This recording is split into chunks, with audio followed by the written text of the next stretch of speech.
윤석열 시대 역사 나침반 방학진의 친일청산 이야기 시작하도록 하겠습니다. 네, 안녕하세요. 촛불대학생 고한입니다. 예, 안녕하십니까. 민족문제연구소 방학진입니다. 네, 오늘 되게 색다른 조합이네요. 왜요? 아, 옷이? 아니요. 아니, 우리 둘이? 저희 둘만 한 적은 또 처음인 것 그랬나요? 같아가지고 실장님이랑 저는 매번 나왔어요. 네, 그래서 오늘은 아쉽게도 이제 장희 오빠가 신혼여행을 가셔가지고 저랑 실장님이랑 이렇게 네. 두 분이서 진행을 하고 유장희 있습니다. 학생이 아쉽게도 품절남이 돼가지고 예, 주말 하게 됐는데 나올 수 있을까요? 다음 주에는? 그럼요. 계속 신혼이 한 3년 동안 못 나올 것 같은데 신혼부부랑? 나오셔야 해요. 나오셔야 합니다. 다음 주에 보기를 기대합니다. 네. 축하드립니다. 축하드려요, 오빠. 네. 네. 그래서 저는 되게 저번에 방송 촬영을 못 와가지고 네. 좀 오랜만에 온 것 같은데요. 네, 네. 그동안 실장님 잘 지내셨나요? 잘 지냈습니다. 덕분에 잘 지냈습니다.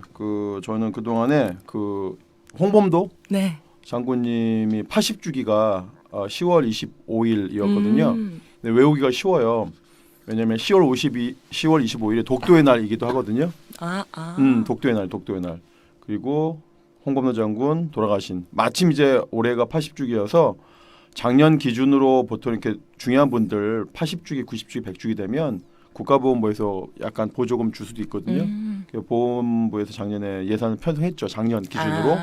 근데 올 초에 이제 윤석열 정부가 독립운동가에 대한 폄훼가 시작되면서 뭐 준 돈을 뺏을 수는 없으니까 하여튼 그 돈으로 이제 홍범도 기념사업회가 전국 한 7개 지역에 부스를 차렸고요. 저희 민족문제연구소는 이제 서대문 형무소에 부스를 주관하는 단체로 저희가 이제 25일부터 28일까지 4일 동안 추모 부스 차렸는데 그 난관이 있었다는 거 아세요? 어떤 난관? 그 추모 부스 설치를 서대문 구청이 거부했거든요. 그래요? 그 서대문 형무소와 그 주변 독립운동 공원 있는 곳이 이제 서대문 구청이 관리하는 지역인데 이렇게 저희 연구소 앞으로 독립공원 사용을 그러네요. 협조하지 않겠다고 하는 그런 공문을 저희한테 와. 보냈습니다. 그래서 뭐 내용은 3번에 보시면 정치 사회적으로 민감한 사안이어서 질서 유지가 좀 불편할 것 같다, 불편처할 것 같다 이런 건데, 그러니까 이게 뭐 홍범도 장군 독립운동가의 추모 부스가 정치 사회적으로 민감하다고 판단하는 서대문구청의 태도가 역사에 남을 거예요. 왜냐하면 2002년도쯤에 그 노무현 대통령 초창기 2002년 3년도에 노무현 대통령 초창기에도 이곳을 관리하던 곳이 서대문 형무소 서대문구청이었는데 그때도 비슷한 이유로 거부한 적이 있었어요. 20년 전에. 그때는 저희가 어떤 걸 했었냐면 친일파 전시회에서 친일파 전시회, 친일파 시화전. 그러니까 뭐 최남선이라든지 노천명, 모윤숙, 이광수가 썼던 친일 작품들을 전시회하는데 그걸 이렇게 담벼락에다 저희가 전시하려고 했는데 그걸 못하게 했거든요. 그냥 20년 전이거든요. 그 이후에는 이제 서대문 형무소가 우리 독립운동의 현충 시설의 대표적인 장소로 해서 수많은 독립운동 관련된 행사가 벌어졌는데 20년 만에 또 다시 역사가 퇴행되는 것을 그러게요. 제가 목격하는 그 현장이 있었습니다. 네. 이렇게 해서 우리가 사진 되게 잘 나오셨네요. 뭐 사진 잘 나왔어요. 뭐 카메라 드림이니까 웃어야죠. 네. 그래가지고 어쨌든지 구청이 불허했지만 우리는 불허를 뚫고 지난주 25일부터 토요일까지 4일 동안 홍범도 추모 부스를 잘 운영했습니다. 네. 감사합니다. 네. 사람들도 많이 왔나요? 거기가 이제 이제 체험학습 기간이고 해서 주말에 많이 옵니다. 그러니까요. 평일은 사람이 좀 적고 주말에 학생들이 엄청 많이 오는데 이 추모 부스를 그 담벼락이 아닌 그 안쪽에 서대문 형무소 들어가자마자 안쪽 공간이 많거든요. 거기다가 설치했으면 정말 많은 학생들이 그 헌화도가 했을 텐데 안쪽은 아예 허락 안 했기 때문에 그나마 담벼락 밖에 했는데도 불허가 됐기 때문에 좀 아쉬운 점이 없지 않아 있었어요. 네. 내년에 또 해보죠. 뭐. 네, 내년에는 꼭 그 서대문 형무소 안에서 해가지고. 불가능하다니까요 이제. 아예 불가능해요? 이제 구청이 계속 거부하니까. 그러니까 내년엔 좀 더 좋은. 구청에 바뀌어야죠. 네, 바뀌어가지고. 구청에 바뀌어야죠. 네, 그렇게 3년 후에. 하면은 좋겠다라는 생각이 들고요. 네. 네, 저는 대학생이어가지고 시험 기간으로 좀 바빴습니다. 시험 기간을 좀 끝내고 잘 돌아왔고요. 중간고사. 네, 중간고사. 그래서 시험 공부해야죠. 네, 열심히 하다가 이제 왔고요. 네. 또 어제가 그 이태원 참사 네. 1주기였어가지고 그렇죠. 예. 정말 많은 시민분들이 또 모이고 저도 SNS 보니까 정말 많은 사람들이 추모를 또 많이 하더라고요. 네. 그래서 10월 25일이 홍범도 장군 곧 돌아가신 날, 그다음에 독도의 날. 작년에 제가 실은 되게 이태원 참사 기억나는 것이 1년 전에 79주기 홍범도 장군님 79주기 맞아서 제가 카자흐스탄 갔었거든요. 카자흐스탄 있었어요. 카자흐스탄에서 이태원 참사 소식을 들었어요. 그랬는데 이제 1년 만에 다시 어제 그 추모 대회가 있었는데 시청 광장에서 참가했는데 참 많은 생각이 나더라고요. 제가 2014년, 15년 이럴 때 세월호 참사 이후에 그 시청 광장에서 많은 행사들이 있었는데 야, 또 비슷한 일을 또 해야 되나 싶어가지고 하여튼 10년 전에 세월호 참사가 반복되고 20년 전에 서대문 형무소에서 쫓겨나가지고 친일 관련된 친일 문제 또는 독립운동 관련된 전시 못한 것이 또 이렇게 되새겨져가지고 야 역사가 10년 뒤 20년 뒤 이렇게 퇴행했구나라는 거를 제가 느꼈던 지난 한 주였습니다. 네. 저도 너무 마음이 많이 아프고 또 윤석열이 뭐 관련해가지고 뭐 정치적인 거기 때문에 가지 않는다 뭐 이런 말 하면서 또 한편으로 무슨 교회 가서 그게 왜 그런지 모르겠네. 네. 왜 뜬금없이 교회 가가지고 뭐 추모를 위로한다면서 이상한 말을 하더라고요. 그래서 너무 열받는 거예요. 부모님 유족들이 다 초청한 곳에는 안 와서 안 오고 또 이상한 말 하다는 거 보니까 그러니까 어떤 분의 장례식장이 있는데 다른 사람 장례식장 가서 그쵸, 뭐. 분양한 거랑 똑같은 거죠. 그러니까요. 뜬금없는 일을 한 거죠. 그래서 하루라도 빨리 좀 이 진상 규명과 책임자 처벌이 이루어져서 유족들이 그나마 좀 마음을 놓을 수 있는 시간이 올 수 있도록 저희 대학생들도 좀 열심히 해야겠다. 네, 연말에 야당들이 뭐 특별법 제정한다고 약속했거든요. 어제 추모 집회 가니까 특별법 제정부터 시작해야 될 것 같습니다.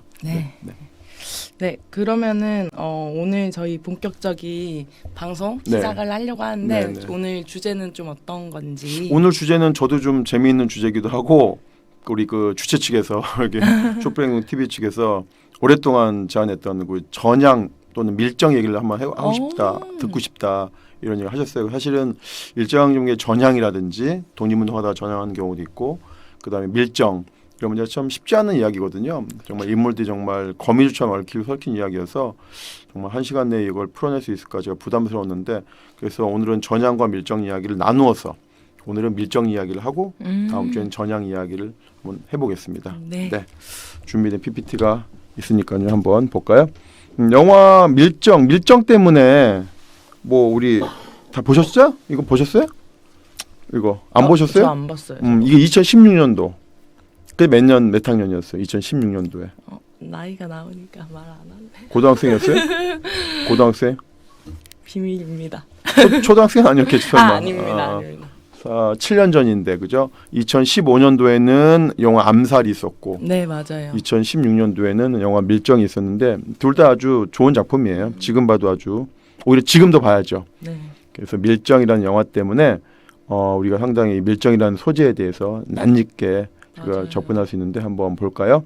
밀정인데 저 제목 위에 보시면 포스터 위에 적은 늘 우리 안에 있었다. 적은 늘 우리 안에 있었다. 정말 그렇죠, 그죠? 그러네요. 적은 우리 안에 있었던 거예요. 예. 자, 밀정이라는 것은 이제 한자로 하면은 비밀스러운 이제 공작원, 정보원, 정탐한다는 정자인데 비밀 공작원이죠. 뭐 영어로 하면 스파인 거고, 뭐 간첩이고 뭐 여러 가지 우리가 표현할 수 있겠는데 어쨌든 일제 강점기도 밀정이라고 했기 때문에. 그다음에 또 하나는 이제 특무라고 해서 특무, 특별한 임무를 수행하는 사람이다. 그래서 뭐 헌병 특무, 뭐 일제 특무라는 말도 많이 썼습니다. 밀정이라는 말로 더불어 일제 강점기에는 밀정 또는 특무라는 말 많이 썼는데 그 특무 중에서도 하얼빈 특무가 아주 유명했다고 해요. 하얼빈 특무, 하얼빈 지역에서의 특무, 밀정들. 하얼빈이 어떤 지역입니까, 우리 한희 씨가 생각하기에 하얼빈을 하면 우리 독립운동사에서 약간 독립운동가들이 많이 갔던 곳 아닌가요? 그래서 떠오르는 인물이 있을 거 아닙니까? 하얼빈 하면 떠오르는 인물? 하얼빈 맥주 말고 일명 칭따오 맥주가 문제던데 그래서 하얼빈 맥주 많이 먹는단 말이 있던데. 하얼빈? 안중근 의사 안 떠올라요? 하얼빈역에서 안중근 의사가 또 히로부미를 척살한 날 아닙니까? 지난주가 또 10월 26일이었는데 그래서 하얼빈 지역이 안중근 의사가 활동했던 지역, 그다음에 이토 히로부미가 활동했던 지역, 그다음에 거기가 러시아와 일본의 그 접경 지역이라고 할까요? 그런 지역이 되게 중요한 지역이죠. 러시아도 중요하게 생각하는 지역이고 일제도 중요하게 생각하는 지역이고 그러면서 우리나라 독립운동가들도 하얼빈에 많이 활동했죠. 뭐 국제 도시입니다. 국제 도시. 그래서 밀정의 도시라고 했어요. 하얼빈을 밀정의 도시. 예, 밀정의 도시 하얼빈인데 왜 그러냐면은 일본 입장에서는 이 백개 러시아라고 하는 백군이죠. 백군. 1917년 러시아 혁명 이전에 백군들 황제 짜르 체제를 지지하는 네. 러시아인들을 백개 러시아라고 하지 않습니까? 백군이죠. 백군. 대신에 이제 그 러시아 혁명에 가담하는 사람들 적군이라고 하지 않습니까? 이제 여전히 그래도 1917년 러시아 혁명 했다고 해가지고 러시아 전체가 사회주의 뭐 국가가 된 건 아니에요. 여전히 뭐 사회주의 뭐 혁명 시작은 했지만 그 각 지역의 러시아 각 영토에 그 백개 러시아인들 쉽게 말하면 백군을 지지하는 짜르 체제, 봉건 짜르를 지지하는 러시아인들이 많이 활동했었습니다. 그 활동하는 사람들, 그다음에 그 활동하는 사람들은 당연히 사회주의자를 반대했겠죠. 그러다 보니까 우리나라 독립운동가, 뭐 대표적으로 홍범도 장군이 요즘 거명되지 않습니까? 우리나라 독립운동가들도 그 혁명을 한 이후에 러시아와 많이 교류하려고 했거든요. 그러면서 이제 혁명을 반대하는 반대파, 백개 러시아인들이 우리 독립운동가들을 탄압하는데 역할을 하겠다. 이런 측면. 그다음에 거기에 또 우리 이주 한인들이 많잖아요. 네. 이주한 한인들 중에서도 또 이제 독립운동 가담하지 않은 사람들을 활용해서 조선인 밀정을 활용할 수 있겠다라는 측면에서 그 고토 신페이라고 하는데 이 사람이 만주철도 그 초대 총재예요. 이 사람이 어떤 사람인가 아주 중요한 사람이에요. 이렇게 생긴 사람인데 이 남만주 철도 총재라고 하는 게 지금 들어보면 뭐 코레일 사장 같은 느낌은 아니고요. 뭐 철도공사 사장으로 생각하면 안 됩니다. 네. 남만주 철도의 총재라고 하면은 엄청나게 일본 제국에서 높은 사람이에요. 높은 사람.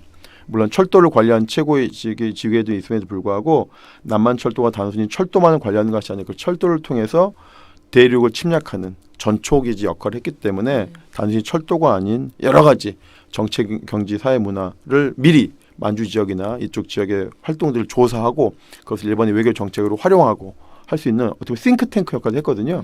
그래서 만주철도, 남만주철도를 줄여가지고 만철이라고 하는데 네. 만철 안에 조사부가 있었어요. 이 조사부. 이 조사부는 일제 싱크탱크예요.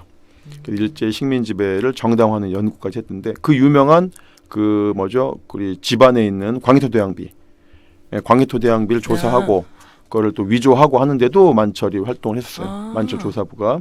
그래서 식민 지배 정당화하는 연구도 했던. 그러니까 단순히 철도에서는 아닙니다. 네. 예. 그 고토 신페이가 바로 그 스파이 도시인 하얼빈에서 이러한 일러 학원이라고 하는 학교를 설립했는데 이것이 일종의 스파이를 만드는 학교예요. 스파이를 만드는 학교도 설립했다. 고토 신페이가.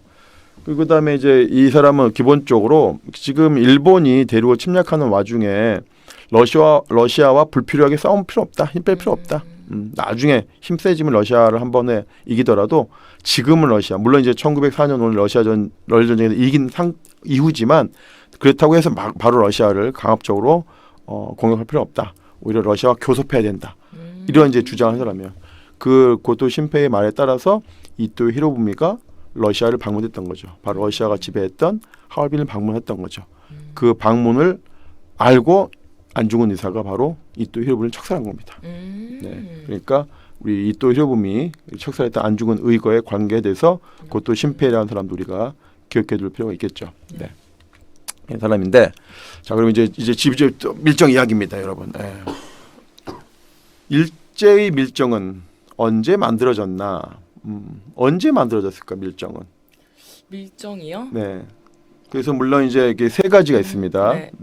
구한 말에 의병을 토벌하러 들어왔잖아요. 네. 1910년에 대한제국이 망하기 전에 네. 이미 일본 우리나라 침략했으니까 그때 의병을 토벌하러 올 때 의병이 어디 있다라고 알려준 조선인이 있을 거 아니에요. 그쵸. 앞잡이들, 끈앞풀들 있을 거 아니에요. 그때부터다라고 하는 이제 주장도 있고 그렇지만 이제 학계에서는 그런 것보다는 체계적으로 밀정을 관리하는 조직이 있어야 되고 시스템이 있어야 되고 월급은 얼마를 줘야 되고 어떤 성과가 있는지 보고를 받는 체계가 있어야 되잖아요. 그걸 이제 밀정이 시작으로 보는 측면에서는 1905년 한국 주차권 시기라고 보는 경우가 이제 통설입니다. 통설인데 그 이듬해 그 몇 년 후에 또 1908년 헌병보조원 제도. 이 헌병보조원이라고 하는 게 헌병을 보조한 사람이잖아요. 그죠. 헌병은 아닌데 그죠. 이거야말로 밀정이다라고 해서 이제 1908년 헌병보조원 제도를 밀정의 시작으로 보는 학설도 있어요. 근데 이제 제가 빨간색 표시해 놨듯이 1905년 한국 주차군은 뭡니까? 한국 주차군은 1905년 한국 주차군. 한국의 주차장 관리하는 군인은 아니고 한국에 주둔해 있던 대한제국에 주둔해 있던 일본군을 뜻합니다. 한국 주차군은 그때로 봅니다. 그때로 통설은. 그래서 1905년에 사진을 보니까 한국 주차군 사령부가 있었던 곳이 어디냐면 지금의 우리 촛불 집회하는 데랑 아주 가까워요. 덕수궁? 덕수궁 맞은편에 한국은행. 그 뒤 한국은행 건물 뒤편이에요. 그래서 우리 촛불 집회하면 7번 출구 나와가지고 네. 좌회전하면 호텔 뒷길 나오잖아요. 네네네. 호텔 뒷길로 가면 나오는 곳이 주차군 사령부 자리예요. 그게 대관정인데 대관정이라고 하는 곳인데 우리 촛불 집회하는 7번 출구 시청역 7번 출구랑 아주 가까운 곳에 있다. 그러네요. 지금으로 보면 한국은행 건물 뒤쪽에 있는 공간이다. 대관정이라는 곳에서 이 주차군 사령부를 차렸습니다. 일본 놈들이. 그래서 그 사진이 바로 그 촬영한 거예요. 주차군 사령부 건물에서 촬영한 거예요. 이게 바로 주차군이 시작되었던 곳이 바로 밀정이 시작이다라고 하는 거죠. 그러니까 우리나라의 그 밀정이라고 하는 것은 1905년이니까 그죠? 네. 을사늑약이 체결되고 그죠. 러일 전쟁 이후에 을사늑약이 체결해서 외교권이 박탈되고 그 이후부터 한국의 군대가 정식으로 주둔했고 바로 지금 한국은행 뒤쪽에 그때부터 조선군들이 조선에 주둔했던 일본군들이 조선인들 밀정을 고용해서 활동했다라고 우리가 알 수 있겠습니다. 그러니까 나라가 빼앗기기 전부터 밀정이 활동했구나라고 하는 걸 알 수 있겠습니다. 그죠? 네. 자, 밀정을 어느 기관이 운영했는가? 어느 기관? 크게 세 개의 기관이 운영했어요. 네. 크게 세 개의 기관. 외무성, 일본 외무성, 우리 일본 외교부죠. 그다음에 두 번째는 조선 총독부, 우리 일본 행정부죠.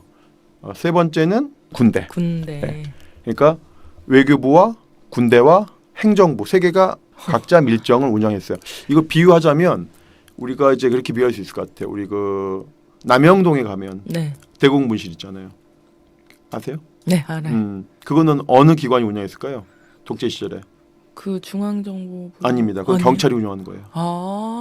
그래요. 이게 경찰이 운영하는 곳이 뭐냐면 거기서 이제 공작도 하고 고문도 하고 또 뿌락지 공작도 시키는 곳인데 거기 남영동은 경찰이 운영하는 곳이에요. 그러면은 안기부 정보원이 운영하는 곳은 옥인동이에요. 남산과 옥인동.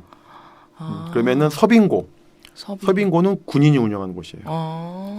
서빙고역에.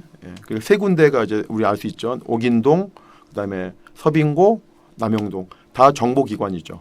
물론 그 안에서 정보도 취합하지만 또 고문도 이루어지고 또 뿌락지 공작도 이루어졌던 곳인데 각자 운영하는 곳이 달랐다는 거죠. 옥인동은 지금으로 말하면 국정원, 남영동은 경찰, 서빙고는 국군, 기무사가 운영하던 곳입니다. 마찬가지예요. 일제도 세 기관이 경쟁적으로 밀정을 운영해요. 첫 번째 외무성인데, 자 외무성은 이제 밖에 나가서 하는 거죠. 밖에 나가서 하는 활동들이죠. 주 국내보다는 해외 나가서 외무성 활동하는데 주로 독립운동가들이 많이 있던 곳이 뭐 베이징이라든지 상해. 그런데 일본 놈들 총영사관이 있는 거거든요. 물론 블라디보스토크 가도 일본 놈들 사용하던 영사관 건물이 남아 있습니다. 블라디보스토크 한국 근처에. 그 영사관은 그냥 보통 영사관은 뭐냐면 우리나라 쉽게 말해 일본의 입장에서 베이징이나 상해나 블라디보스토크에 거주하는 일본인들 거주민들을 보호하는 기능이 영사관 기능인데 물론 그 기능도 당연히 했겠지만 일제강점기에는 이 외무성 영사관이 우리 독립운동가들을 감시 체포하는 역할을 했습니다. 대표적인 게 지금 그림이 나오는데 한번 글씨 한번 뭐라고 되어 있나요? 밑에 사진 밑에 베이징의 264 순국처 이 벽돌 건물에 일본 총영사관의 감옥이 있었다. 네, 베이징에 가면 이렇게 허름한 건물이 지금도 이렇게 허름한 건물이 남아 있는데 이게 일본이 운영하던 베이징 총영사관 건물이에요. 근데 이 건물 지하에는 감옥이 있어요. 감옥이. 그래서 이 감옥에서 264를 고문해서 순국해 만든 거예요. 아니 영사관의 감옥이 그 영사관 감옥이 있어요. 그러니까 영사관의 업무라고 하는 게 단순히 자국민 보호만이 아니라 이렇게 독립운동가 탄압하는 데 쓰여졌다라고 하는 거죠. 그래서 우리 264 선생님 뭐 우리 답사 가면 반드시 베이징 가면 이 건물 가거든요. 근데 아직도 잘 보존이 안 돼 있을 거예요. 지금 보존이 안 돼 있잖아요. 그러니까 너무 못 들어가요. 지금은 그래요? 아예 못 들어가게 할 거예요. 전에는 그래도 주인 몰래 뭐 어떻게 해가지고 지하도 들어가 봤는데 지금은 아마 지하도 못 들어가게 할 거예요. 이게 개인 소유지예요? 개인 소유주 뭐 중국은 개인 소유를 인정하지 않으니까 그렇죠, 뭐 그렇죠. 개인에게 뭐 수십 년 빌려주는 거지만 어쨌든지 한국에서 이곳을 좀 잘 이렇게 보존해 달라, 안내편 세워 달라 이렇게 계속 하는 것 같긴 한데 물론 이제 우리나라의 그 관심 부족이기도 하지만 또 일본 입장에서는 베이징이 되게 중요한 도시잖아요. 그죠. 중요한 곳에 이제 반일 어떤 유적지가 있다는 것이 음. 일본 입장에서는 되게 아주 불쾌할 거예요. 그래서 일본에서도 아마 이것에 안내판 세우는 것을 반대하고 있다 이렇게 보는 거죠. 그러니까 이거 보면서 아 일본 외무성에서 영사관에서는 특히 이렇게 밀정을 운영했구나. 그래서 그 영사관에서 밀정 업무를 한 사람을 영사관 경찰이라고 합니다. 영사관 경찰. 예. 영사관에서도 경찰을 운영했다. 그 경찰 밑에서 이렇게 뿌락지 활동을 했구나. 밀정이 있었구나. 이렇게 알 수 있습니다. 자, 그래서 이제 외무성의 역공작, 함정공작. 이건 이제 그 외무성이 어떤 공작을 했을까? 구체적으로 밀정을 통해서 하나의 사례를 가져온 거거든요. 이 상해 주제에 일본 총영사관 경찰이 있습니다. 그러니까 경찰인데 외무성 소속 경찰인 거죠. 네. 야마다라고 하는 순사가 있어요. 이 사람이 일본인인데 오키라고 하는 사람이 오키, 일본인이야. 네. 근데 오키는 누구냐면 언론인이고 저널리스트죠. 그래서 아나키스트하고 자차해요. 그때 상해는 아나키스트 천국이에요. 국제도시이기 때문에 물론 독립운동가도 아나키스트가 많죠. 네. 이회영도 그렇고. 네.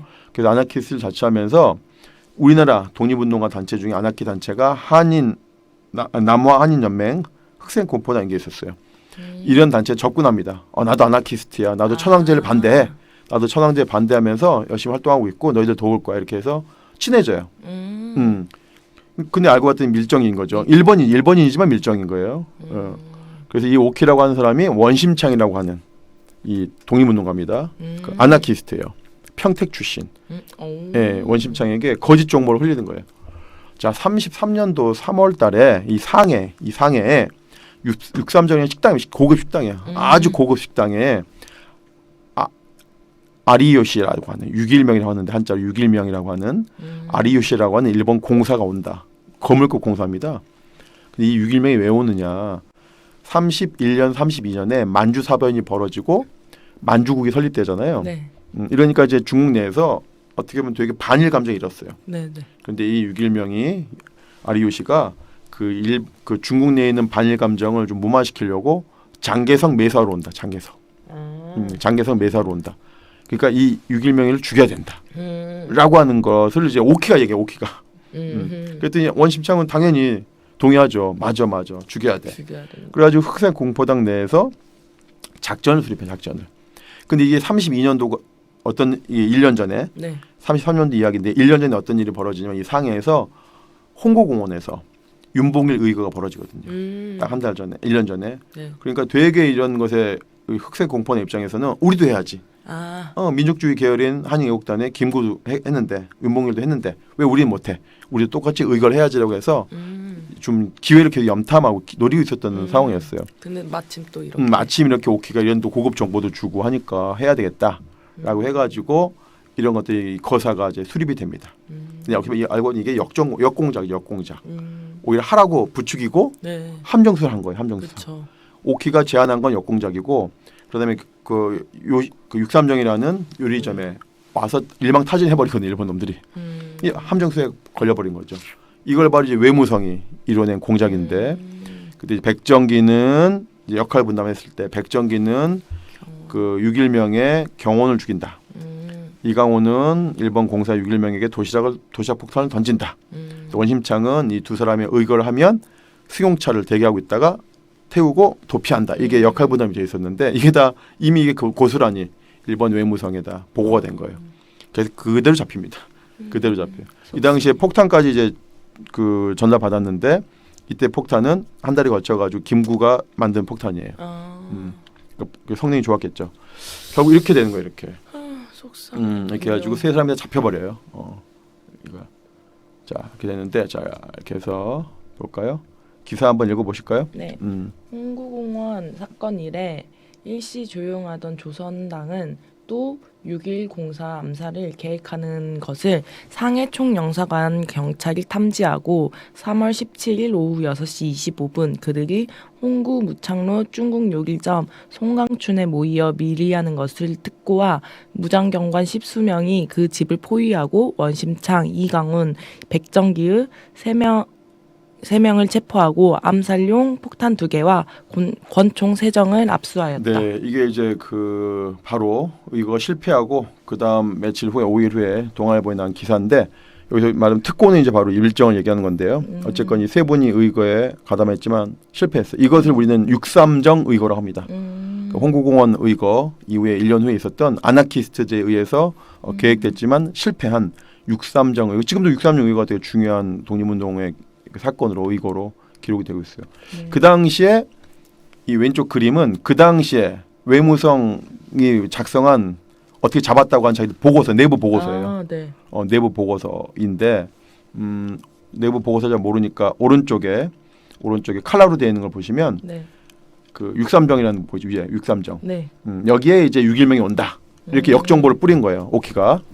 그래놓고 밑에 있는 송광춘이라는 식당에서 거리가 불과 100m 남짓합니다. 네. 식당에서 기다리고 있었던 거죠.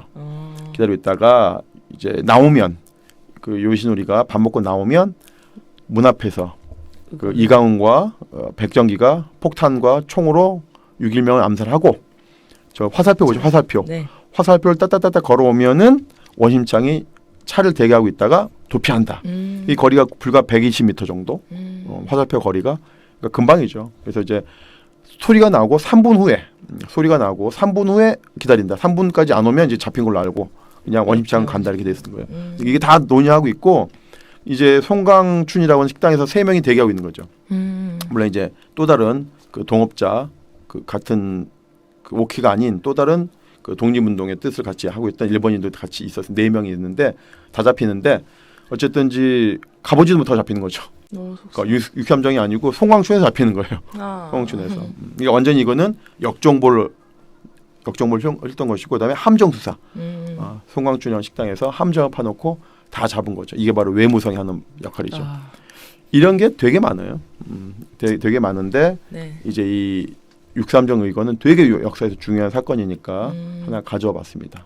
그래서 지금 그러면은 그 중에 한 분인 백정기 의사가 맨 오른쪽에 효창공원에 가면 삼의사 묘소가 있는데 그 묘소 중에 오른쪽에 있는 분이 바로 6.3정 의거 거행하셨다가 실패하신 우리 백정기 의사 묘소가 지금 있습니다.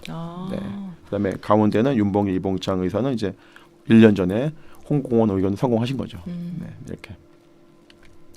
네, 그 밀정은 또 어느 게 운영했나? 두 번째, 첫 번째는 외무성이 운영했구나. 그 외무성 밀정에 의해서 잡힌 사건이 바로 6.3정 의거구나라고 했고, 두 번째는 군대가 운영해요. 군대가 운영하는데 한국 주차구는 이제 1905년부터 1910년까지 통감 정치할 때 네. 외교권이 박탈되고 나라가 빼앗기기 전까지는 한국 주차군이라고 표현했고, 이제 드디어 강제 병합이 된 이후에는 군대 이름을 조선군 사령부로 이름을 바꾸죠.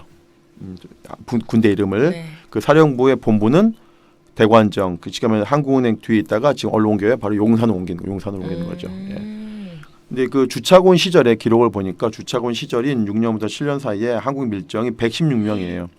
물론 이제 이 밀정 연구는 더 이제 연구가 돼야 되는, 어떻게 보면은 전대미문의 길일 수도 있어요. 많은 사람들이 아직 연구를 아직 못했어요. 왜냐하면 자료 자체가 워낙 비밀리에 보관돼 있기도 하고 네. 일본에 있고 또 밀정 자체가 기록을 잘 남기지 않잖아요. 그쵸. 그래서 아직 밀정 연구가 모든 윤곽을 다 드러냈다고 하기 어려워요. 어쨌든지 간에 지금 현재까지 연구를 보면 1906년 7년 사이에 밀정이 116명이 있었다. 되게 그러니까 많네요. 주차군이 운영하는 군대가 운영하는 아까 외무성이나 네. 그 경찰이 운영하는 거 빼고 110 와, 적지 않죠. 밝혀진 것만 해도 116명. 이제 더 많을 수도 있습니다만은 자, 이 시기의 밀정의 임무들을 보면은 아직은 나라가 빼앗기기 전이니까 네. 예, 한국 관민 공무원들과 민간인들의 동정을 정탐하고, 그죠? 그다음에 5번이 중요하죠. 의병에 대한 의병. 정탐과 수색 이런 활동들을 하는 게 밀정이죠. 그러니까 의병 팔아먹는 거예요. 의병 팔아먹는 거. 네, 이런 활동을 했다라는 거죠. 자, 그래서 그 중에서 명단 116명 명단이 다 나와 있긴 해요. 네. 이름이. 그러네요. 그 중에서 이제 앞에 부분만 해봤어요. 어떤 사람들인가 뭐 이름이 나와 있고 그죠? 네. 그다음에 주소도 있죠. 주소도 네. 있고 그다음에 연월일 그다음에 보수 월급 받습니다. 밀정은 어. 밀정은 자원봉사 아니고 월급을 받아요. 요즘으로 말하면 특활비요. 특활비. 수령증도 받아요. 내가 밀정 뭐 하면서 월급 받았다고 보수 받았다고 수령증도 쓰게 돼 있어요. 누가 줬는지 써 있죠. 지불자. 평양 헌병 분대. 그다음에 전주입니까? 네. 그다음에 전주, 그다음에 평양도 개성, 부산, 수원 이렇게 해가지고 전국적으로 운영했다는 거죠 이제. 진짜. 네. 그래서 그렇죠. 그 어떤 일을 했는지 그죠? 어떤 일을 네. 했는지도 나오고 그죠? 군용직 매각 사건, 한인 의향 조사 이렇게 해가지고 자 나오죠 이름도. 그럼 이 사람들 지금 어떻게 돼 있나 이름들을 나와 있는 사람들 어떻게 돼 있을까요? 이 사람들요? 어. 그러니까요. 몰라요 아직은요. 아직 언제 죽었는지 그다음에 해방 이후에 어떤 활동했는지 아직도 연구 과제입니다.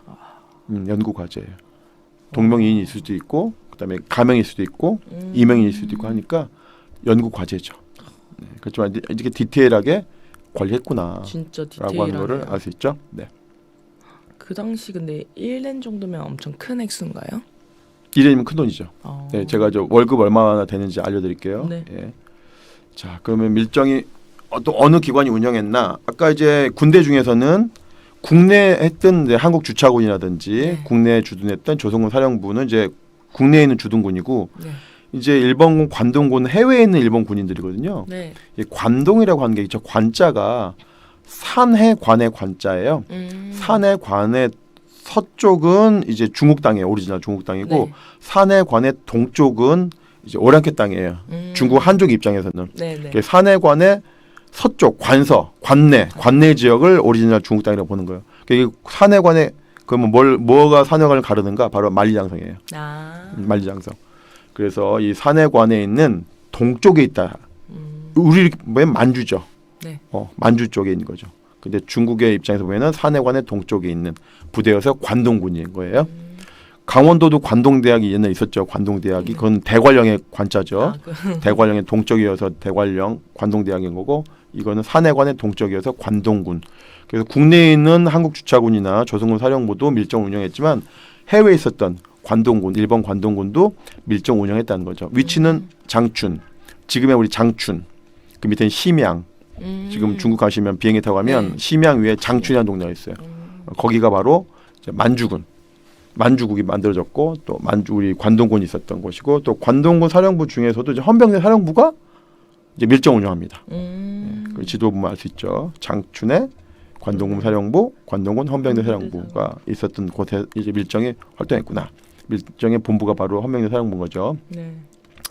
자, 그러면 이제 관동군 헌병대 어떤 일을 하는가? 빨간색이 주요 하는 역할이에요. 방첩. 지금 우리가 방첩대라고 하잖아요. 지금 없어졌나 그런 말들을? 하여튼 우리 그 이승만 때는 물론이고 전두환, 노태우까지 방첩 활동한다고 해서 방첩. 그 뭔가 막는다는 거죠. 그게 말하자면 이제 빨갱이의 침투를 막는다는 뜻이에요. 저 방첩이라는 뜻이. 또 하나는 빨갱이가 들어와 있는 것을 찝어낸다. 그런 뜻도 있어요. 방첩 활동이. 그다음에 이제 뭐 중국 공산당 지하 활동 뭐 반대. 그다음에 정보 수집 뭐 똑같은 거예요. 예. 하는 일들은. 자, 그다음에 관동군 헌병대 밀정의 임무. 뭐 임무는 뭐 진짜 독립운동가 때려잡는 거죠. 네. 우리나라 독립운동가뿐만 아니라 중국, 그다음에 소련, 몽고에도 정보원을 보내가지고 정탐 활동했다는 거죠. 광범위한 정탐 활동이 이루어지죠. 왜냐하면 관동은 그야말로 넓은 땅이잖아요. 만주 네. 지역과 중국 관내까지 또 몽골까지기 때문에 시베리아까지기 때문에 정말 광범위하게 관동군 헌병대 활동이 있었구나라고 알 수 있습니다. 자, 그 중에서도 이 동북 삼성 만주 지역에서 용정, 우리가 용정 많이 알죠? 네. 용정 들어봤잖아요. 학교도 연길 있는 연길.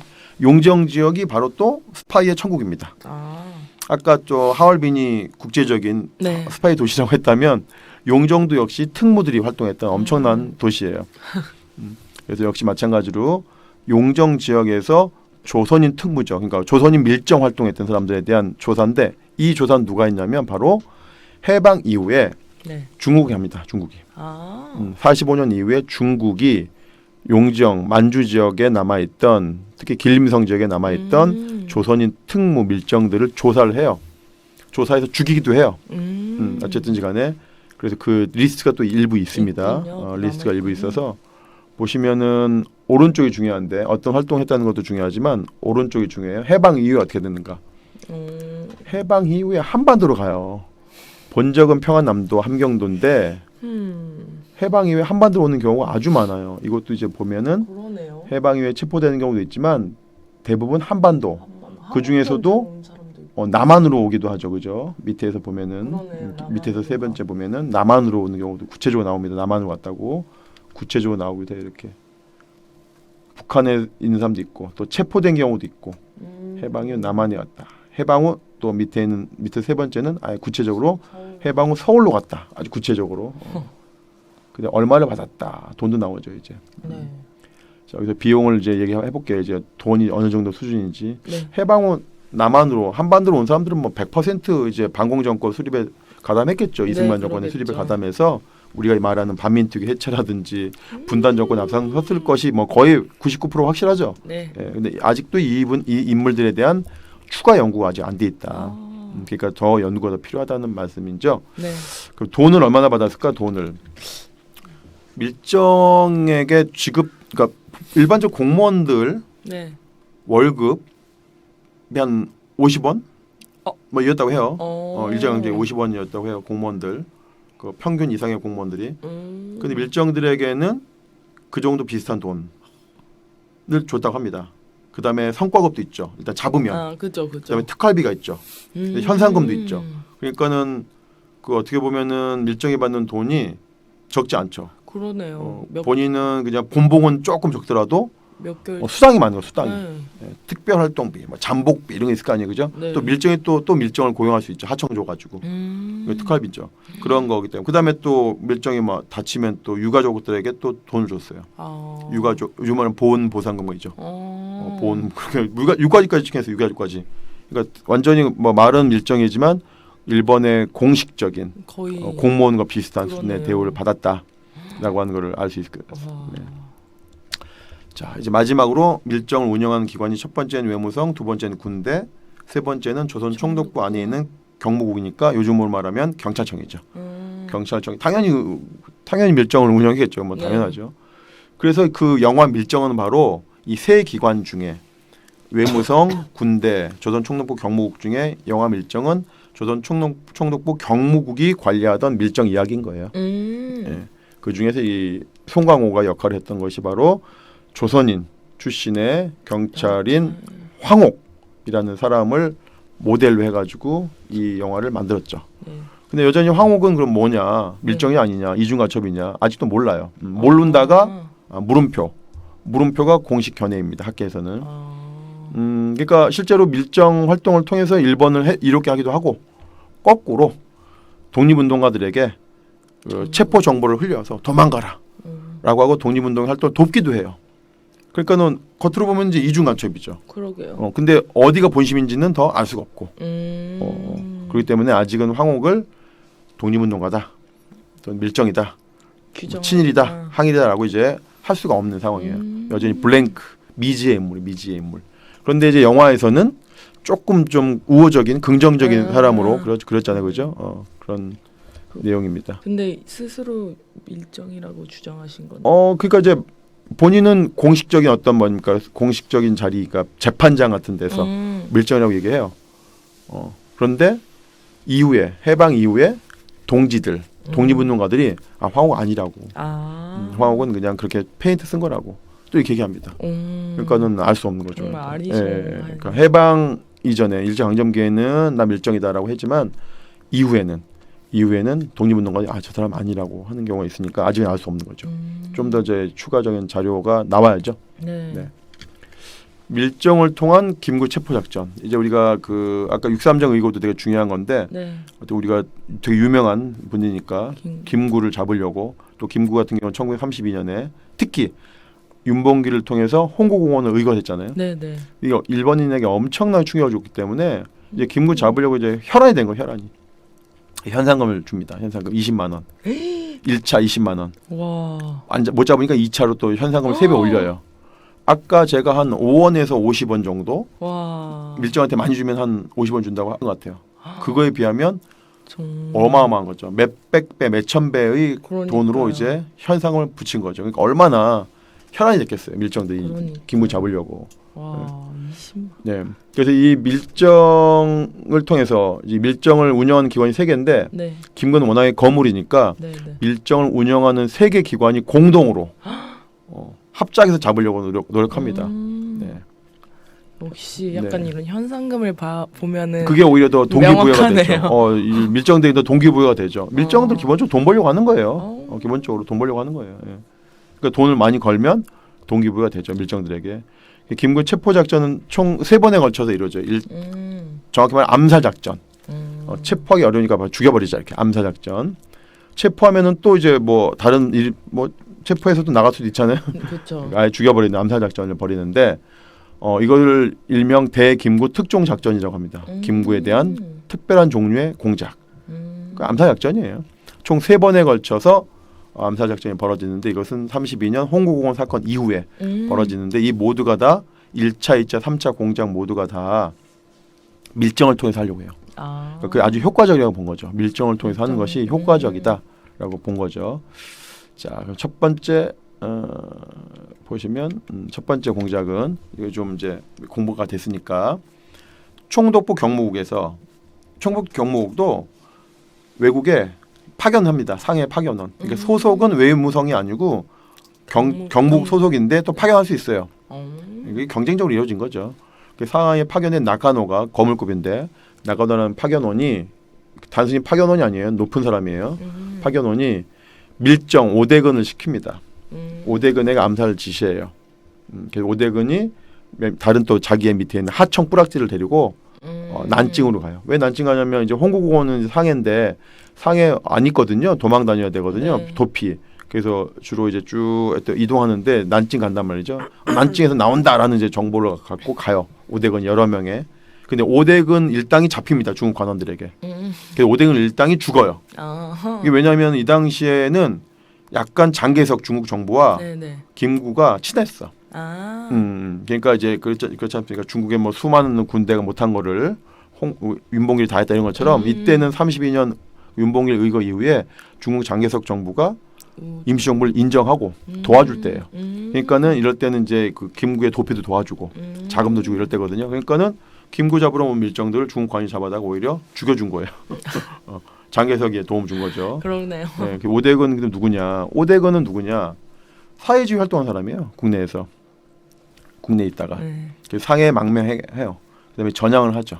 이런 경우가 많으니까 그러니까 밀정이라고 하는 게 단순히 그냥 아무런 어떤 독립운동도 모르는 그냥 필부필람이 하는 게 아니고 독립운동 계열을 잘 알고 그 내막을 잘 알고 개선을 잘 아는 사람들이 좀 밀정한 거예요. 그런 사람 밀정시킵니다. 그냥 저 김구 얼굴도 몰라요가 아니라 김구는 누구랑 친하고 어떤 독립운동 사상을 가지고 있기 때문에 어느 계열과 친하고 어느 계열과 라이벌이고 이런 건 다 알아야 돼요. 그러니까 밀정이 되는 거거든요. 그러니까는 이 밀정은 항상 우리 얘기하면은 전향 문제가 나오죠. 그 전향 문제는 우리가 다음 시간에 얘기합시다. 너무 재밌겠네요. 예. 자, 그래서 오대근은 국내에서 사회주의 운동을 열심히 한 사람입니다. 그래서 일본이 잡으려고 하니까 상해를 망명해요. 그러다가 자기가 활동했던 조직이 와해가 돼요. 그 와해한 조직의 멤버 구성원 중에 하나가 여운형이에요. 그러니까 자기가 믿고 따르던 멤버들이 다 잡혀가니까 되게 뭐랄까 이제는 안 되는가 보다. 독립운동 안 되는가 보다라고 생각하고 이제 전환했던 것 같아요. 또 망명했으니까 뭐 경제적으로 어렵기도 하고 대부분 이제 일정이 그렇게 되는 거예요. 예. 자, 그렇게 했는데 이제 오대근이 죽었잖아요. 네네. 그러니까 나가노가 파견원이 그 다음 후임자가 히토스키라는 파견원이 오는데 이 히토스키가 나가노는 그 다음에 상해에 있다가 한국에 와요. 한국에 와서 충북 경찰 부장합니다. 요즘으로 하면 충북 경찰청장이 된 거예요. 그러니까 파견원이 낮은 직위가 아닌 거죠. 그러니까 후임자인 히토스키가 국내에 들어온 나카노한테 편지 보내요. 읽어보실래요? 네. 귀간의 상하이 재임 당시 오대근은 충실한 첩자로서 근무하고 특히 1934년 대김구 특종 공작을 위해 낮밤으로 분주하다가 1935년 2월 횡사 본적지에 있는 처자와 자녀 3명의 생활이 풍족하지 않아 진실로 연민의 정을 감당할 수 없다. 오대근의 유족 구제 방법을 간언. 그러니까 이제 후임자인 히토스키가 야, 나가노한테 편지 보낸 거죠. 야, 나가노 네가 지금 한국에 가 있는데 네가 같이 활동했던 지금 오대근이 죽었지 않냐. 그러니까 지금 오대근의 가족들이 어려우니까 네가 지금 한국에 갔으니까 특별히 오대근의 가족을 네가 돌봐야 되지 않겠니? 라고 편지 보낸 거예요. 네, 편지 보낸 거예요. 그러니까 이제 되게 챙기는 거죠. 네, 네. 네, 이렇게 네. 했다는 거죠. 자, 이 1차 공작이 실패하고 이제 2차 공작 들어갑니다. 이제 2차 공작은 이제 그 처음에 나가노가 파견원인데 실패했고 2차 공작은 이제 히토스키가 됐지 않습니까? 네. 히토스키는 좀 더 주도 면밀하게 하죠. 저희가 좀 안 되겠구나. 그냥 단순히 사람 보내가지고 덮쳐가지고 총싸움해서 죽일 수는 없다라고 하니까 좀 더 머리를 굴려요. 세 가지 방법을 계획을 세웁니다. 첫 번째, 두 번째, 세 번째 방법을 세워요. 좀 이제 도상에서 철두철미하네요. 첫 번째 방법은 뭐냐면 반대파를 이용하는 거죠. 실패합니다. 네. 두 번째는 내부의 내분, 내분을 이용합니다. 실패해요. 세 번째는 뭐예요? 무정부주의자를 이용합니다. 무정부주의자는 그러니까 아까 했던 흑색 공포당 같은 또 백정기 같은 그러니까 무정부주의자와 김구 계열은 경쟁 관계이면서 협력 관계이면서 라이벌이에요. 라이벌이면서도 경쟁 또 협력을 하거든요. 그러니까 보기에 가장 좋았던 것 같아요. 물론 이제 다 시도는 하지만 다 시도합니다. 첫 번째 아예 반대파를 이용하는데 실패. 두 번째는 내분을 이용하려고 하는데 실패. 세 번째는 경쟁적 협력 관계인 아나키스트를 이용하자. 이렇게 실행합니다. 그래서 실행에 반은 성공해요. 왜냐하면 김구에게 총상을 입히거든요. 그 김구에게 총상 입히는 사건이 바로 남목청이라고 하는 사건이에요. 남목청이라고 하는 지역에서 자 보십시다. 어떻게 되는지. 자, 남목청. 자, 히토스키가 그 무정부주의자인 김호연을 체포하는데 네. 김호연 체포가 돼요. 그다음에 소문을 내는 거예요. 소문을. 김호연이 체포된 것은 바로 그 반대파, 아나키스트와 반대파인 김욱파가 밀고 한 거다. 거짓 정보. 실제 김호연이 지금 잡혀 있습니다. 네네네. 김호연이 그렇게 알고 있었어요. 감옥에서. 그러면서 이 이야기를 밀정이 이명창. 이때 이명창은 밀정이지만 아무도 이명창이 밀정인지 모르죠. 김구파도 그다음에 아나키스트파도 이명창이 밀정인지 모르는 상태에서 네. 이명창이 이제 이르는 거죠. 아나키스트파의 어떤 거두 주도 인물인 정화함한테 네. 야 김호연이 잡힌 거는 바로 김구파의 송이다. 그러니까 어떻게 돼요? 열받잖아요. 네. 정화함이. 그래가지고 얘기합니다. 정화함이 속마음을 얘기하는 거죠. 속마음을 이명창한테 나 김구 죽일 거야. 네가 돈 좀 마련해줘. 이때 이명창이가 밀정인지 모르기 때문에 정화함은 이명창에게 일본에게 돈 받으라는 얘기가 아니고 네가 좀 다른 데 돈을 좀 구해와봐라 이런 뜻이에요. 네. 물론 이제 그 돈은 누구한테 나왔겠어요?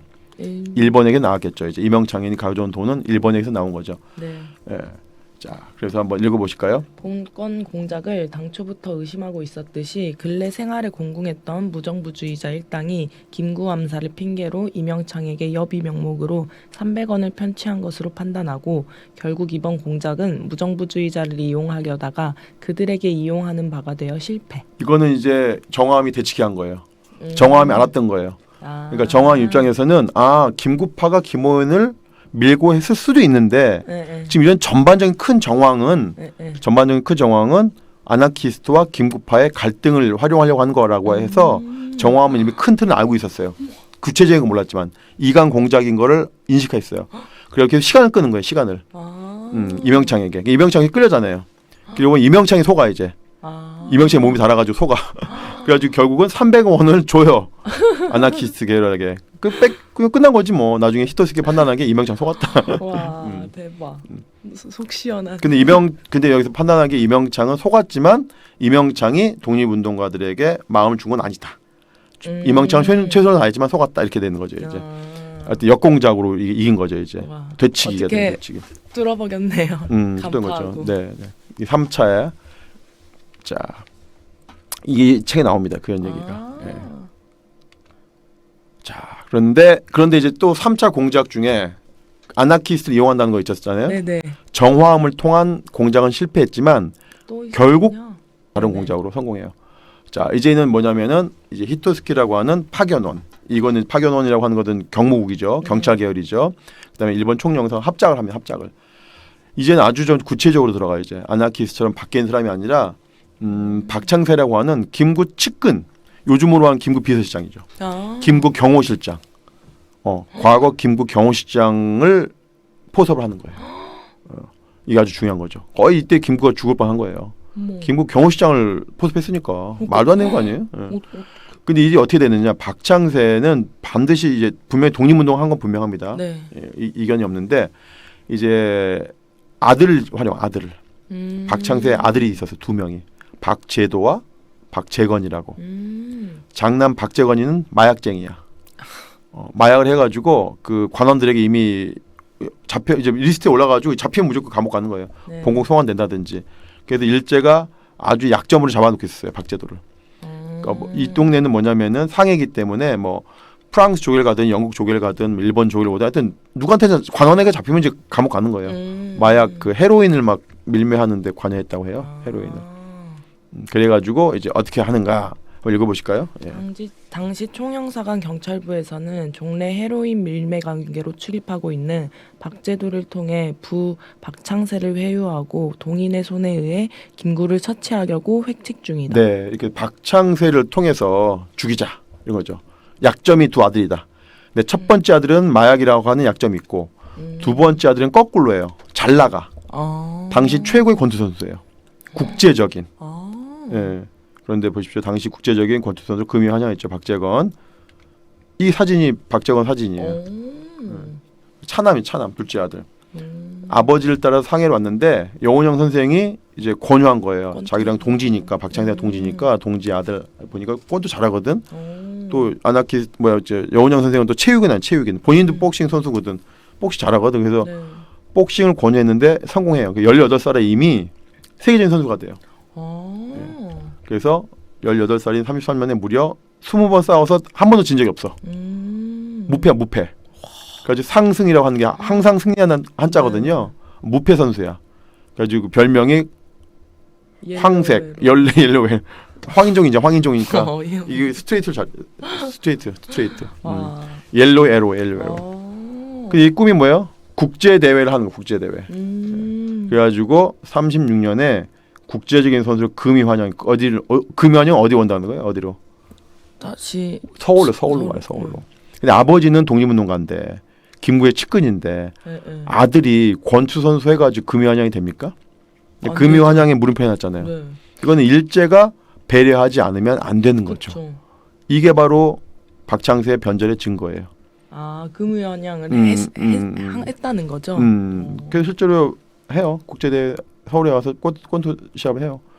그래서 박재건이 한국 귀국한 것은 일제가 아버지 박창세 매도하는 공작이었다. 그러니까 큰 아들, 작은 아들이 다 활용된 거죠. 박창세의 마음을 돌리고 박창세를 김구를 배신하게 만드는 걸로 두 아들이 활용된 거죠. 네, 이렇게 돼서 결국 어떻게 됩니까? 자, 그래서 일제가 이제 박창세의 마음을 얻었어. 됐잖아요. 이제부터 이제 박창세가 빚을 갚아야죠. 일제에게. 그래서 박창세를 매수했고 박창세 이훈환이라고 하는 사람이 있는데 이훈환은 이제 조선혁명당의 그 당원이었다가 축출된 사람이에요. 제명된 자예요. 네. 근데 이훈환을 시켜가지고 자, 그 이제 이때 뭘 하고 있었냐면은 3당 합당이라고 해가지고 김구파, 그다음에 지청천파와 다른 파들이 합당해서 힘을 합치자 이럴 때 논의하고 있는 회의장이에요. 그 회의장에다 이훈환을 보내가지고 거기 회의에 있는 모든 걸 죽이라고 하거든요. 그래서 김구, 지청천, 유동열은 총에 맞아가지고 김구는 기절합니다. 총 맞고 거의 죽을 뻔해요. 가슴에 총 맞았잖아요, 그죠? 현익철이 현장 사망이에요. 다 독립운동가인데. 그래서 깨어납니다. 그 기적적으로 살아나죠. 기적적으로. 이게 남목천이라는 동네랍니다. 남목청. 창사인데 중국 창사. 남목청 사건 이후에 네. 자 김구의 백범일지에 나옵니다. 박창세 뭐 다 나와요. 다 알고 있어요. 다 이미. 그래서 실제 보니까 박창세가 이 사건 이후에 상해로 가가지고 상해 가서 제 진화라고 하는 것은 중국에 있는 파견되어 있는 촌사령부, 그러니까 일본에서 근무한 거, 일본 기관에서 근무한 거예요. 그러니까 100% 밀정인 거죠. 100% 밀정. 특무공작 성공이죠. 그렇지만 김구는 안 죽었어요. 너무 다행이에요. 이때 죽었다면 박창세가 기록에 남았겠죠. 김구를 죽인 안두희처럼, 그죠? 근데 어쨌든 박창세 우리가 기억을 해야죠. 네. 나쁜 짓 했으니까. 네.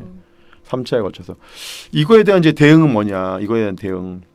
그러니까 어떻게 보면 독립운동은 한마디로 말하면 밀정과의 싸움이다라고 얘기할 수 있겠어요. 밀정과의 싸움일 수도 있어요. 그러니까 우리나라가 일제 그 10년부터 35년까지 45년까지 35년 동안 오랜 독립운동, 다양한 그 모양의 형태의 독립운동이 있었지만 봉오동 전투, 청산리 전투처럼 이렇게 막 격전을 벌인 전투 그렇게 많지 않아요.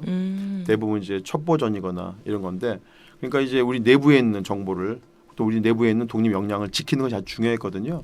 그러니까 어떻게 보면 독립운동은 밀정과의 싸움이다라고 보여지는데, 그래서 1920년에 그 대한민국 임시정부가 수립되고 바로 1년 후에 독립신문에 7가살, 제가 전에도 7가살 얘기했는데 7가지 부류는 죽이라라고 하는 임시정부의 행동 강령이죠.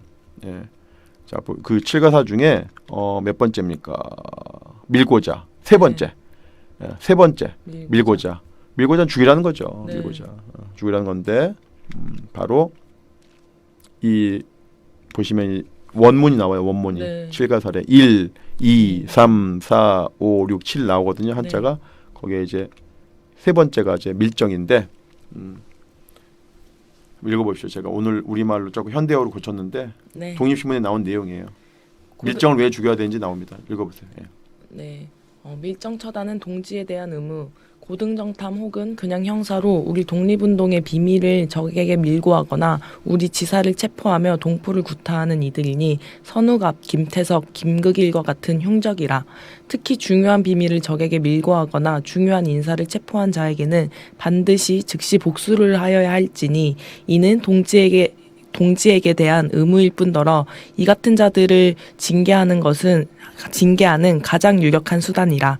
이러한 죄악을 범한 악한은 천해지각 어디로 가더라도 죽음의 저주를 도피치 못하도록 함이 애국자의 의문이라. 네, 밀정 처단이 독립운동에 아주 중요했다는 거죠. 그리고 바로 처단해야지만이 된다.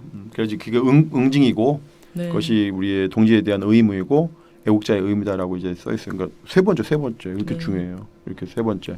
그러니까 적의 괴수는 당연히 죽여야죠. 그렇죠. 천황 같은 거. 그렇죠. 그다음 매국역적 이완용 죽여야죠. 그 세 번째가 밀고자예요. 친일 관료보다 더 위에요. 그러니까 더 중요하게 본 거예요. 그러니까 얼마나 이 밀정 처단에 중요시했는가. 그래서 이 밀정 처단하는 것을 소독이에요. 소독 활동, 소독. 우리 손 소독하듯이 알콜로 소독이라는 표현이 있어요. 소독. 그래서 소독단이라는 조직도 있어요. 소독단. TF 이름이 소독단이야. 소독단 그럼 뭐예요? 그냥 뭐 코로나 소독이 아니고 밀정 소독이에요. 밀정 소독. 우리 민족의 독립운동의 독소 같은 존재다라는 거죠. 바로 이 영화 한 장면, 2015년 영화 암살의 마지막 장면이 바로 밀고자였던 이정재, 염석진을 처단하는 장면이죠. 예. 이게 영화가 가장 중요한 겁니다. 자, 이렇게 해서 오늘 준비한 밀정 이야기는 여기까지입니다. 네. 너무너무 흥미로워서 이런 이야기만 가지고 드라마 만들면 돼요. 드라마 소재가 무궁무진해요. 너무 재밌어요. 그렇잖아요. 지금. 네. 그래서 벌써 마무리한다니까 너무 아쉬운데요. 네, 그래서 오늘 좀 들으면서 했던 생각은 뭔가 독립운동 시기 참 너무 어려우셨겠다 이런 생각이 많이 들더라고. 그러니까 적을 이렇게 쏘아 죽이거나 이런 게 차라리 쉽지, 계속 내 옆에 함께하는 사람을 어떻게 보면 의심해야 되고 경계해야 되고, 그렇지만 또 마음을 나누면서 독립을 향해서 싸워나가야 되는 거잖아요. 그래서 정말 참 어려웠고 쉽지 않게 독립운동 하셨겠구나 이런 생각이 되게 많이 들었던 것 같고, 참 아까 그 이름이 쭉 남아 있었잖아요. 그 사람, 밀정들 이름이 남아 있는 거 보면서 참 사람의 이름을 어떻게 남길 것인가 이런 생각도 많이 했던 것 같아요. 김구 선생이나 아니면 뭐 여운형 선생님이나 뭐 우리가 알고 있는 홍범도 장군님이나 이런 분들은 참 역사의 길이 남을 정말 애국자와 본받아야 될 위인으로 우리가 평생 어렸을 때부터 배우고 민족적으로 배우고 자라지만, 저런 사람들의 이름은 어떻게 똑같은 인간으로 태어나서 저렇게 남기나 이런 생각도 많이 들었던 것 같고, 그래서 저런 사람은 정말 저런 삶은 살지 말아야겠다 이런 생각도 많이 했던 방송이었던 것 같습니다. 네, 일부러 제가 이름에 빨간 표시도 하고 밀정인 분들 이름을 좀 한 번이라도 더 알려내려고 했던 거고요. 결국 이제 그 일제가 우리 독립운동 세력들에게 밀정을 침투시킬 수 있었던 것은 틈새죠. 틈새. 내분, 갈등, 내홍 이런 거 아니겠어요? 그러니까 결국 지금도 우리가 그런 것에 대해서 좀 역사적 교훈을 얻어야 될 것 같아요. 우리가 항상 우리 내부에 단결되고 우리 내부에 분열이 없어야지만이 우리가 목표한 바를 다 성취할 수 있다. 우리가 지금 중요한 일을 많이 하고 있는 분들이 많은데 우리 내부의 내분이라든지 네. 우리 내부의 갈등들이 바로 밀정이 들어올 수 있는 틈을 오히려 제공하는 것이다 라고 하는 것이니까 그런 틈새를 많이 없애는 것이 세균을 들어오지 않게 하는 것이고요. 소독하는. 세균이 들어왔으면 그 안에 세균 못 들어오도록 소독해야 됩니다. 네, 너무 좋은 말씀이네요. 그래서 오늘 이제 방금 뭐 한마디 하시긴 했지만 그래도 약간 저희 방송의 마지막으로 항상 하는 네. 오늘의 한마디를 해주신다면. 밀정 방지와 밀정 퇴치의 최고의 약은 우리의 단결입니다. 너무 멋있는 말입니다. 네, 그래서 이제 방송을 정말 마칠 시간이 됐는데요. 이거 많은 분들이 시청하고 계시지만 한 번 더 이렇게 공지를 드리자면 이 방학진의 친일청산 이야기는요 매주 월요일 10시 촛불행동 TV에서 방송됩니다. 이번 주에도 하고요, 다음 주에도 하고요. 매주 월요일 밤 10시니까요. 업로드 되면은 많은 분들이 시청해 주시면은 정말 감사하겠습니다. 네, 그러면은 인사드리고 마무리 해볼까요? 네. 친일 윤석열 시대 역사 나침반 방학진의 친일청산 이야기 다음 시간에 뵙겠습니다. 감사합니다. 감사합니다. 네.